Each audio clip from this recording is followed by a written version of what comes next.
Conversa de classe com Maíra Angelino. Mentes únicas em conversas plurais.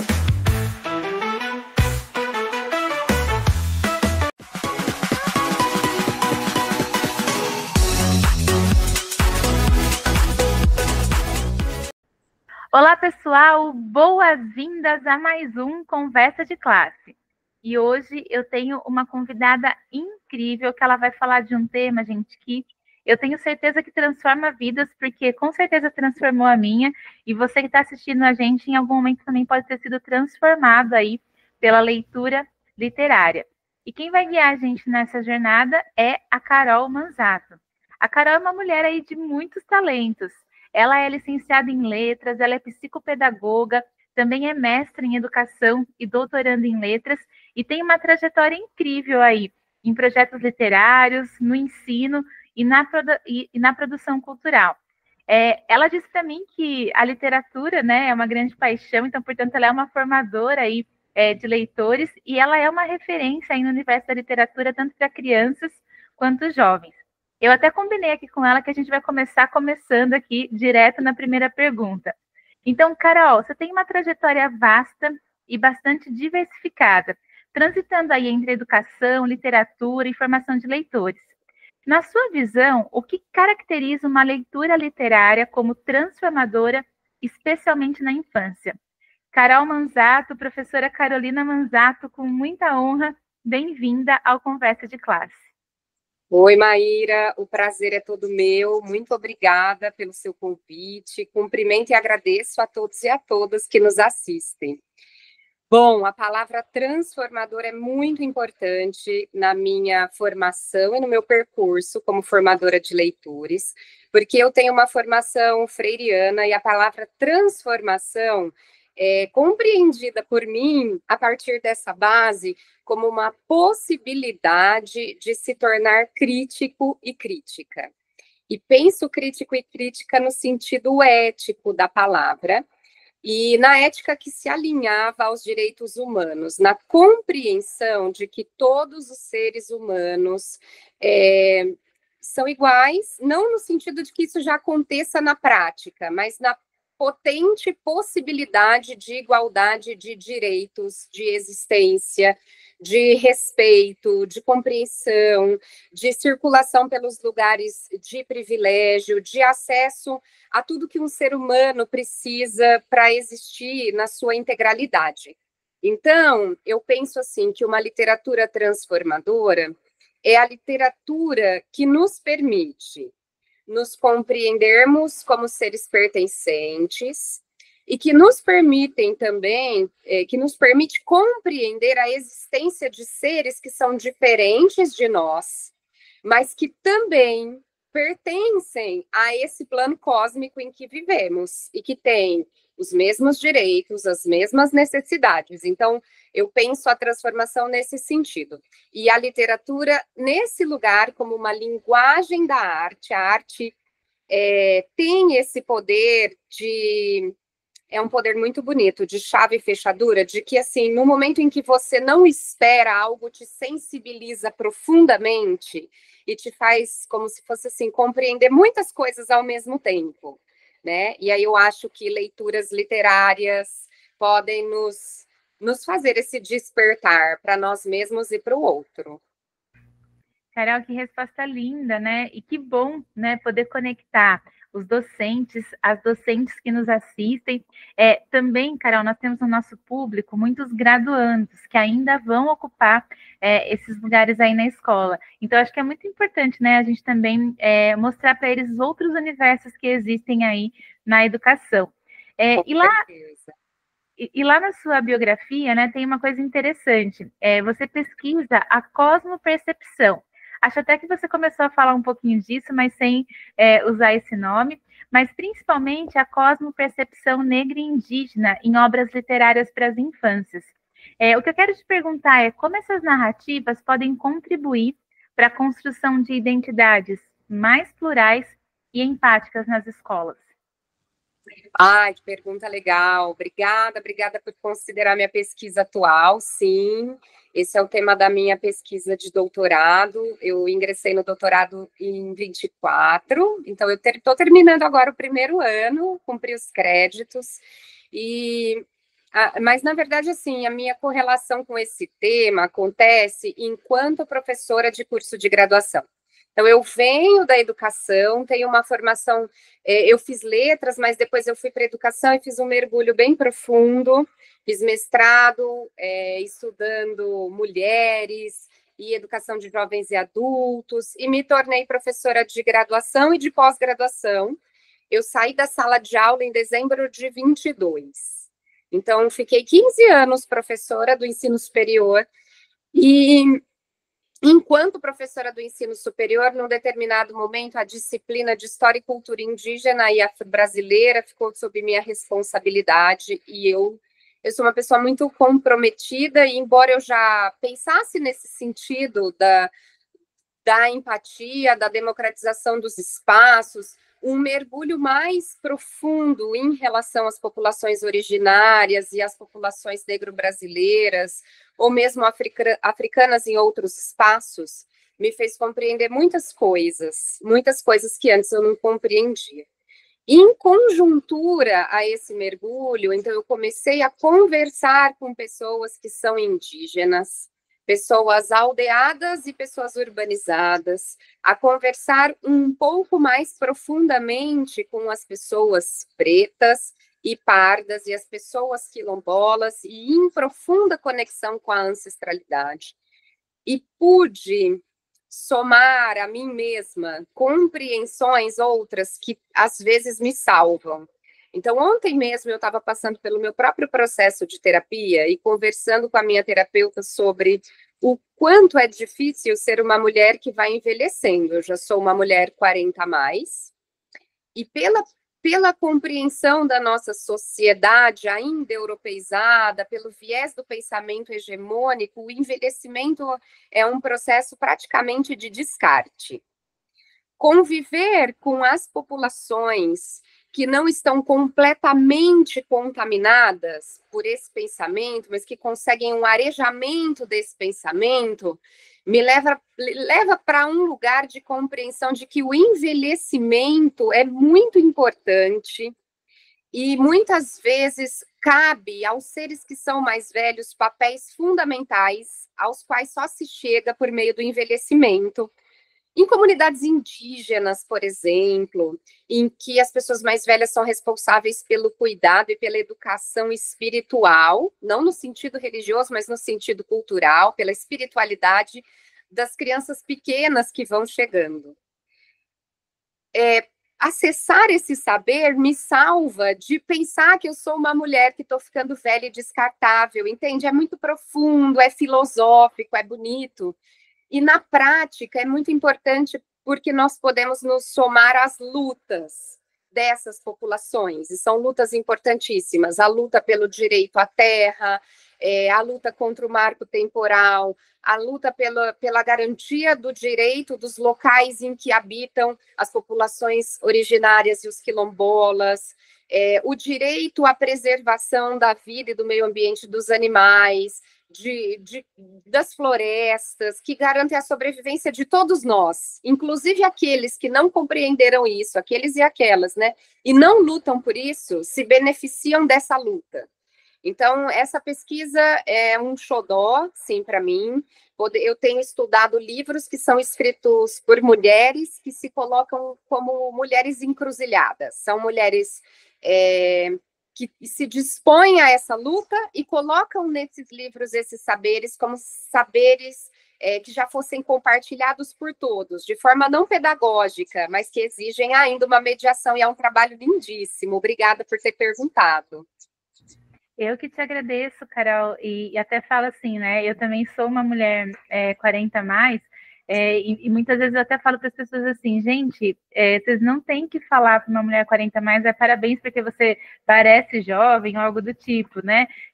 Cada fase da vida tem o seu movimento, né? E acho que a gente precisa valorizar mesmo o movimento das mulheres que estão nessa faixa. E eu falo isso porque eu fico pensando também que muitas professoras mulheres, elas estão à frente de salas de aula nessa idade, né? E elas conduzem com muita maestria essas salas, então algo importante aí para a gente falar. E, Carol, além da sua pesquisa, você também tem outros projetos aí que você está envolvida, que você também lidera, né? Tem o Festival Ações Literárias, FAO, e o Rodinhas Literárias, que tem impacto em comunidades inteiras. Eu quero te perguntar, qual é o segredo para criar ações culturais que realmente conectem as pessoas com o prazer da leitura? Ai, que legal que eu vou poder falar desses projetos, obrigada. Sim, eu sempre trabalhei de modo assim híbrido, com um pé na educação e trabalho com um pé na cultura desde 2014. Eu tenho um espaço de formação e fruição cultural e artística aqui em São José do Rio Preto, que é a minha cidade, em parceria com o meu companheiro, marido, pai da minha filha, que se chama Casa de Criar. E desde 2014, além de trabalhar pelo espaço, eu também trabalho com editais públicos, né, que são fomentos que se voltam à produção cultural. De 2022 em diante foi que eu decidi sair mesmo da sala de aula e mergulhar na cultura e navegar por esses rios aí da cultura, mas a educação continua acontecendo, ainda que não dentro da sala de aula. O Festival Ações Literárias acontece desde 2019 e o Rodinhas desde 2019 também. E acho muito legal contar, Maíra, já que nós estamos falando de mulheres e da potência feminina, das mulheres 40 a mais, e eu vejo que a nossa sociedade também pensa que engravidar é muito castrador para as mulheres, que impede a produção. E desde que eu engravidei da minha filha, que se chama Cora, em 2018, e minha filha nasceu, o meu desejo por um mundo diferente, mais democrático, mais humanizado, ele ganhou uma força, virou uma correnteza de um rio. Então, esses projetos, eles aconteceram, eles nasceram dentro da minha cabeça e ganharam esses editais com a minha filha bebê. Então, assim, eu acho importante falar isso porque nós, mulheres, somos potência e somos muito importantes. Fazer um festival é uma responsabilidade imensa, porque nós estamos trabalhando com as pessoas que vão ali compor esse festival e com as pessoas que serão público desse festival. O FAO está indo para a 4ª edição agora, em 2025. Nós acabamos de ganhar mais um prêmio de fomento. E o FAO 4 se chama Leitura, Literatura e Educação Substantivas Femininas. E é uma homenagem às mulheres riopretenses que trabalham com a leitura e com a literatura. E o Rodinhas Literárias ganha também a sua 3ª edição, em 25, com um projeto de espaços independentes que a Casa de Criar ganhou. Então, assim, estamos a todo vapor.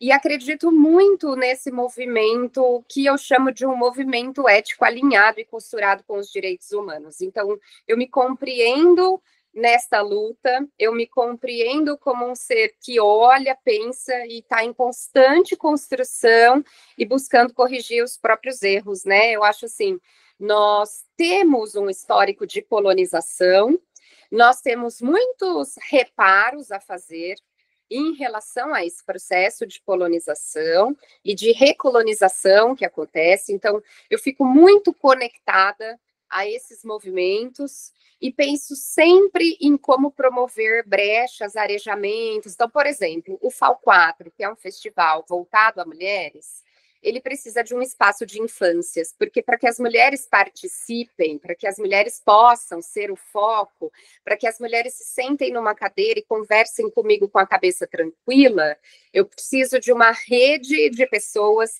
que cuidem das crianças que estarão acompanhando essas mulheres.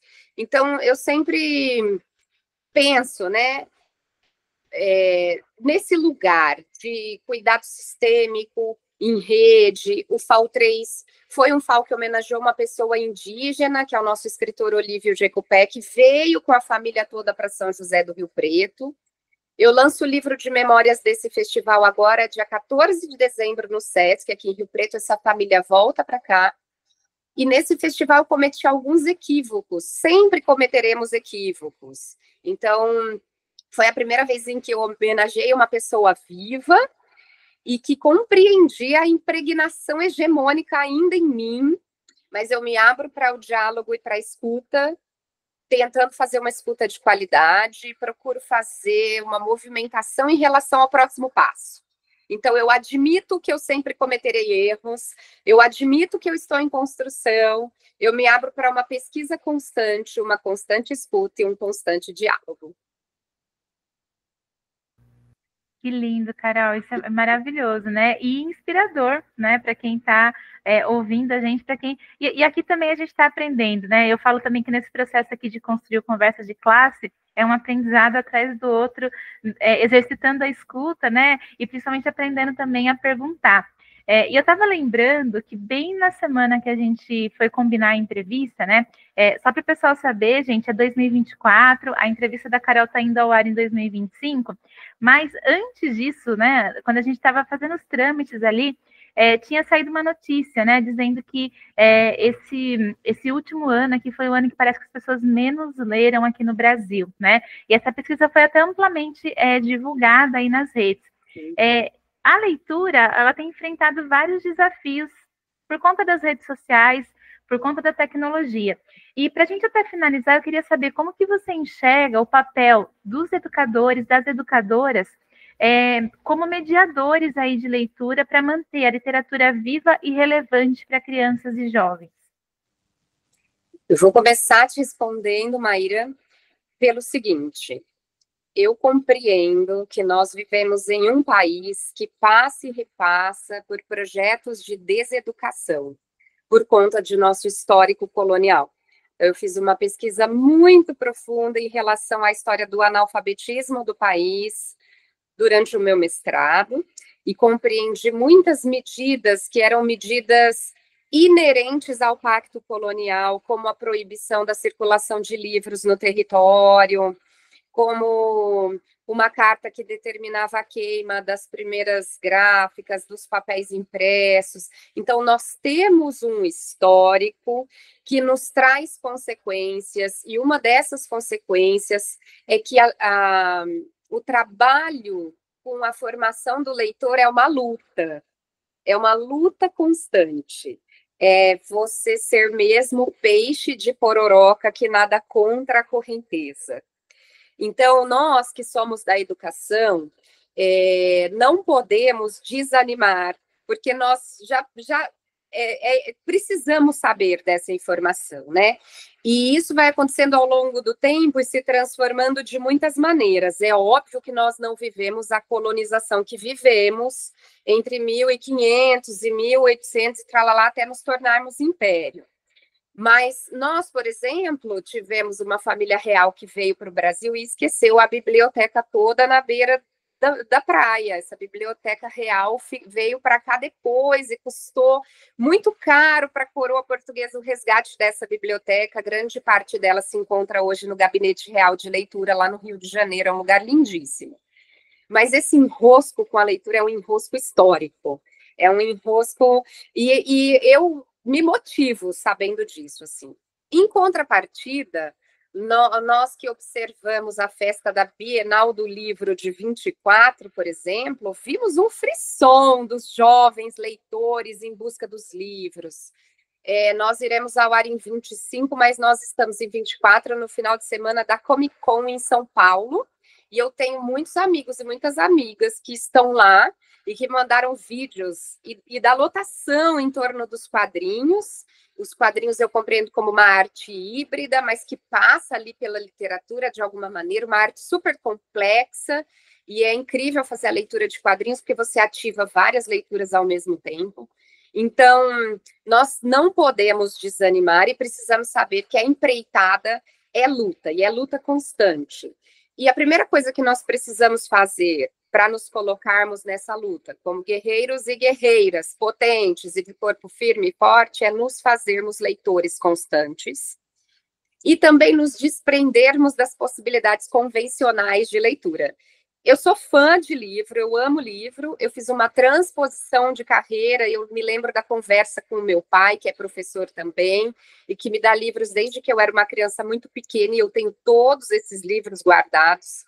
Mas, num determinado momento da minha crise de transposição de carreira, ele virou para mim e fez assim, do que você quer viver? O que te faria feliz? E eu disse, eu quero viver de livro, de fazer livro, de ler livro, de falar de livro, e eu tenho um projeto que se chama Bora Falar de Livros. Então, assim, é óbvio que eu tenho um apego pelo livro de papel, mas é um apego individual, e não por isso eu não tenho um Kindle. Tenho um Kindle.